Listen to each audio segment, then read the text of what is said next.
Bonjour tout le monde, comment allez-vous, ma belle Isabelle, mon beau Marco? J'espère que vous allez bien. En ce mardi matin, on est le 13 janvier 2026 et il est présentement 4h25 au Québec, à Montréal.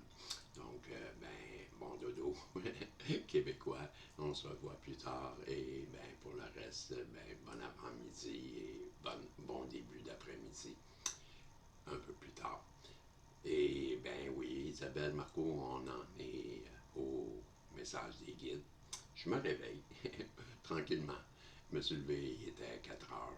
Et j'en suis à faire ma première lecture de la journée de Anna. Et on va reprendre là où on était rendu hier. On était rendu, je crois que Joseph, pas Joseph, mais Yeshua est né. Et on va reprendre quelques lignes là, auparavant où ce qu'on avait laissé. Donc, si je reprenais ici, je vais juste vérifier, je suis toujours en train de filmer. Bon, je reprends ici, OK? Yeshua est né sous le signe du bélier. Sa naissance eut lieu environ 1 heure après minuit, le 21e jour de Nissan. Premier mois de l'année, d'après le calendrier juif, ce qui correspond au début d'avril à l'an 4 avant Jésus-Christ de votre calendrier grégorien.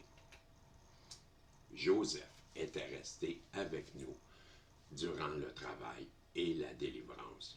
Quelquefois, il marchait de long en large, sentant qu'il ne devait pas interférer avec le travail d'obstétrique dans lequel nous les femmes plus âgées étions absorbées. La misère matin. À son sentiment de maladresse s'ajoutait la timidité, car même, je vais montrer un peu je ne sais pas si c'est à cause de ça, là. On va voir. Le texte, j'ai monté la grosseur du texte. OK, je reprends. À son sentiment de maladresse s'ajoutait la timidité, car même s'il était le mari de Marie-Anna, il n'avait pas encore eu de rapport sexuel avec elle. Cependant, dès le moment où le sommet de la tête de Yeshua apparut, Joseph fut immédiatement à mes côtés. Plusieurs jours plus tôt, il était descendu à l'écurie située à l'étage inférieur pour aller chercher une petite crèche en bois qui servait alors à nourrir les moutons et les chèvres.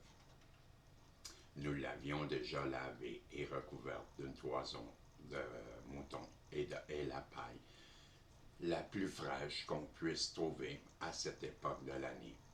Nous avions recouvert le tout d'un drap doux coton égyptien plié. Cette humble crèche recevait plus tard le bébé naissant de Yeshua afin que Marie-Anna puisse se reposer. Jean reposait dans un berceau près de la paillasse d'Élisabeth. Jean-Baptiste, il resta complètement réveillé durant tout le processus. Parfois, il pleurait et Élisabeth lui donnait le sein pendant qu'elle lavait et rafraîchissait le visage et les mains de Mariana.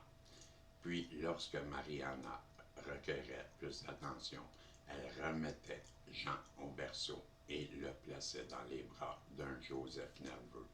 Jean préférait déjà être au milieu de l'action. C'est ainsi qu'il fut témoin de la naissance de son cousin, dont il allait ouvrir et préparer le chemin pendant qu'Élisabeth s'occupait de l'expulsion du placenta. Je déposais gentiment Yeshua sur le ventre de sa mère, avec le cordon ombilical toujours attaché. Puis je plaçais le placenta dans un récipient spécial avec des huiles de conservation. Il serait enterré plus tard au cours d'une grande cérémonie. Joseph se tenait au-dessus de son fils et de sa chère Marie, comme il l'appelait. Nous avons gardé le silence jusqu'à ce que la pulsion de vie qui reliait Mariana à son bébé fut finalement affaissée.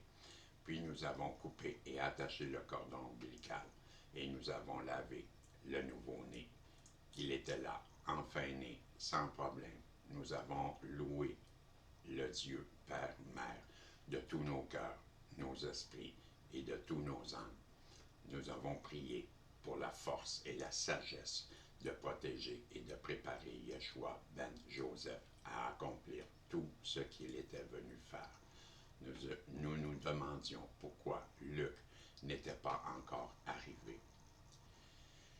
Nous étions reconnaissants que ses compétences médicales n'aient pas été requises, bien qu'il fît encore nuit à l'extérieur.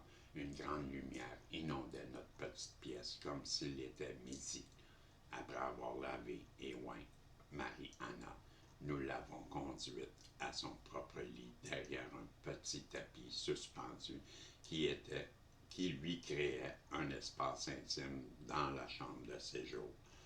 Yeshua était émailloté du coton égyptien le plus finement tissé que Mariana avait ourlé avec soin et brodé dans un dessin géométrique coloré qui était commun à la lignée de David. Nous pouvions sentir la présence des grands autour de nous. Nous nous sommes assis tous ensemble pour plusieurs heures, en silence, surveillant le bébé endormi sur le sein de Mariana, en écoutant en nous-mêmes les profonds échanges entre les êtres des nombreux royaumes et des nombreuses dimensions. Je m'excuse. Puis quelqu'un frappa à la porte. Élisabeth courut ouvrir et trouva son propriétaire et le beau-frère, Zénos, debout avec Luc, dont la respiration rapide indiquait qu'il avait couru. Luc s'approcha immédiatement de sa plus jeune sœur et du bébé, Yeshua. Après s'être lavé les mains, il se mit à examiner avec soin. Il fut transporté de joie en les voyant en santé et robustes, tel qu'il avait été formé à le faire dans sa jeunesse. Luc rédigea plus tard le récit de cette histoire des plus merveilleuses. Ce dossier, bien qu'il ait été altéré, a survécu relativement au passage des siècles. Et aujourd'hui encore, vous le connaissez comme étant l'Évangile selon saint Luc. Luc s'excusa avec effusion de ne pas avoir été présent pour la naissance, mais il expliqua qu'il assistait à une autre mère en train d'accoucher et qu'il devait rester pour l'aider, ainsi que son enfant à survivre à une condition critique. Je souris intérieurement car je réalisais que c'était moi et non Luc qui devait recevoir Yeshua ben Joseph dans mes mains comme mon petit-fils. Il me l'avait promis. Peu de temps après, Zénos revint pour annoncer qu'il y avait un rassemblement de célébrants en bas à sa porte. Certains étaient bergers au service du beau-père de Luc et lui avaient raconté qu'une grande légion d'anges leur avait apparu pendant qu'ils gardaient les moutons sur la colline. D'autres révélèrent qu'ils avaient été tirés de rêves très lucides dans lesquels on leur disait de venir à la maison d'Élisabeth. Dernièrement, en voyant Marie-Anna, ils avaient constaté qu'elle était sur le point de donner naissance. Tous avaient été invités à se lever et à venir voir le nouveau-né prénommé Emmanuel, prince de la paix, favori de Dieu, de même que l'était le fils de Zacharie, Jean, qu'on appelait aussi plus tard Jean le Baptiste. Alors que le soleil amorçait son ascension, tous, chers pèlerins, furent invité à emprunter les escaliers derrière la résidence principale de Zénos et à venir par groupe de 2 ou 3 s'asseoir quelques moments pour méditer en présence du bébé endormi. De temps à autre, et de façon inattendue, Yeshua ouvrait ses grands yeux bleu-gris en amande et regardait ces gens, membres de la famille et amis, parmi les premiers à l'accueillir. De tous mes enfants, seuls Nathan, Luc et Rebecca avaient pu venir avec leurs conjoints. Rebecca emmena aussi Mariam, son bébé, Joachim et mes autres fils et filles étaient au loin. Joseph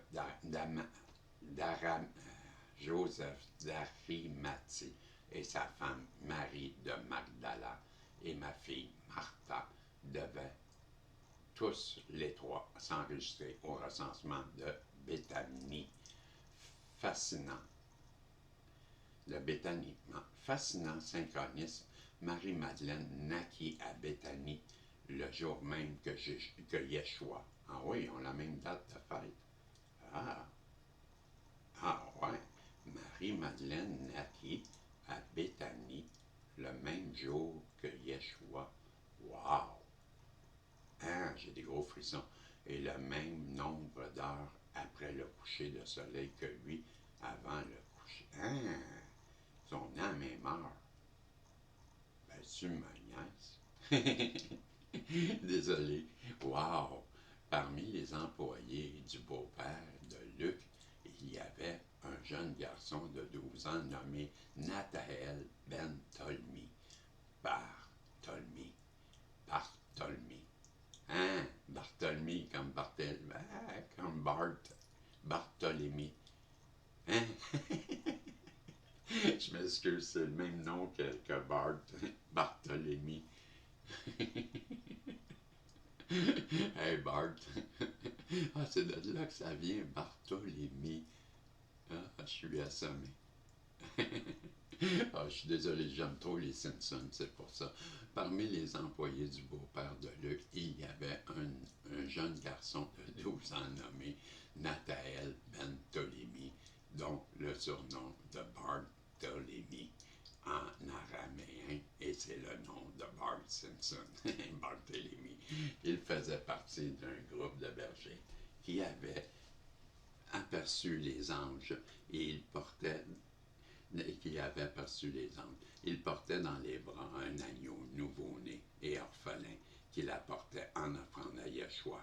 Quand il vit ce dernier, il tomba à genoux, agité, disant que dans une vision qu'il avait eue plusieurs mois plus tôt, il avait vu cet enfant-là et un ange lui avait dit qu'il s'agissait du Messie promis. Il pleurait et ses larmes tombaient dans la douce laine de son offrande, qui bêlait. Quand il leva les yeux, Marie-Anna l'invita à s'approcher. Posant gentiment sa main sur la tête de Nathaël, elle le regarda droit dans les yeux et lui dit, « Mon enfant, tu es béni de Dieu. Celui qui est maintenant parmi nous t'a appelé à laisser le monde, à être son ami et son disciple à jamais. » Puis elle demanda à Joseph de prendre l'agneau pendant qu'elle plaçait le bébé Yeshua dans les bras bronzés de Nathaël. J'ai conscience, cher lecteur, que mon récit devint plus en plus complexe et qu'une plus grande partie de la matière que je partage avec vous contredit les histoires généralement acceptées par les chrétiens d'aujourd'hui. Bien que je risque de vous placer dans des situations de confusion et de conflit, mon intention est d'adopter la clarté et l'ouverture d'esprit y a tant à transmettre, et cela est transmis portion par portion, sujet par sujet, vague d'énergie par vague d'énergie. Toutefois, n'acceptez pas mon histoire aveuglement. Plutôt, je m'excuse juste pas dans la bouche, j'ai pas quoi. Plutôt, la chance d'agir sur votre cœur, puis sur votre esprit. Je vous rappelle que ces paroles vous sont offertes de manière à offrir à votre conscience et à lui permettre de prendre de l'expansion afin que vous puissiez considérer d'autres possibilités. Il vous appartient de discerner par vous-même la vérité contenue dans ce matériel d'après le pouvoir qui en découle d'élever votre propre conscience et de transformer et de la valider. Mon objectif le plus sérieux n'étant pas de présenter une autre version de l'histoire du Christ, bien que du Christ, que bien vous préparez à sa venue dans votre cœur. Ainsi, vous serez préparés aux grands changements qui vous attendent.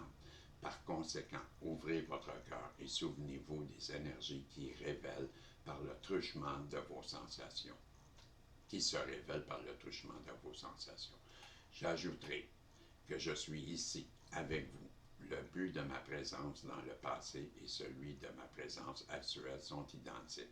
Vous n'avez pas à penser que je suis loin de vous, dans le temps ou dans l'espace, ou que je suis, ou que ce qui s'est produit il y a 2000 ans n'est aucunement pertinent par rapport à ce qui se déroule aujourd'hui. Vous êtes en train de réécrire votre histoire passée. Certains d'entre vous sont en effet revenus du futur dans ce but précis. Sont en effet revenus du futur dans ce but précis. Wow! Je suis Anna de Carmel, revenu pour témoigner de la naissance du Christ en vous. Je suis ici pour recevoir, de même que j'ai reçu l'élu il y a 2000 ans, alors que je vous présente une chronologie d'événements et d'histoires relatifs aux personnages familiers que vous avez étudiés. Sachez que les fréquences transformation ainsi transmises sont plus importantes que les mots qui les portent. Dès que vous pouvez entendre au-delà des mots, vous êtes en mesure de vous rappeler votre identité véritable et de vous avancer pour accomplir votre mission en jouant votre rôle de ce grand drame de l'ascension planétaire que nous sommes en train de co-créer. Chapitre 20, la visite des mages. Je vais en lire un petit bout, je ne sais pas si on est rendu, à combien de temps qu'on est rendu. On est à 17h47. Qu'est-ce que je fais, Isabelle? On va arrêter. Ça, j'avais dit hier, il en reste pour une vingtaine de minutes. On va arrêter parce que c'est comme ça. On est présentement à... je peux lire juste vous donner l'eau à la bouche, là. Le chapitre 20, la visite des mages, une vision que j'avais eue il y a longtemps, s'était accomplie en ce jour remarquable de la naissance de Yeshua. J'avais reçu mon petit-fils dans mes propres mains. Toutefois, je ne savais pas exactement comment le drame se déroulerait, mais d'après certaines visions et initiations que j'avais passées, je comprenais que le chemin serait ardu, périlleux, même bien que le but ultime de la venue de Yeshua visant à illustrer l'union en Dieu, nous allions ressentir à l'extrême l'épée de la séparation qui allait se manifester jusqu'à ce que cette épée soit battue en socle de charrue. J'arrête là, mes amis. J'ai lu le premier paragraphe là, de ce chapitre et j'espère que ça sera à 19 et à 4-4. Wow! Ouais, vous allez voir le 4-4 apparaître si bientôt parce que je l'ai au visage, moi, là, sur mon 4 ans. Donc, je vous souhaite une belle journée et puis, on va se revoir un peu plus tard. J'attends que vous voyez le 4-4 parce que je ne sais pas, il est en retard pas mal, ça lève là. Voyez-vous, je l'avais sur mon ordinateur, moi. Donc, deux synchronicités pour terminer à 4-4-4. Ben, je vous l'ai dit, moi, le 4-4-4, je le vois partout. Donc, ben, je vous souhaite une belle journée. Et 4-4-4-4-4-4, on s'en revoit plus tard. Non, si Dieu le veut, dans mes voyances aujourd'hui. Je vous dis salut. Je vous aime. Vous êtes important, vous le savez. Je suis un petit peu endormi. Excusez-moi. C'est dur un matin. Que voulez-vous? Pourtant, je me suis couché très tôt hier. Mais c'est comme ça. À 20-20, je vous dis salut. Je vous aime. Et on se revoit dans la journée. Bye bye.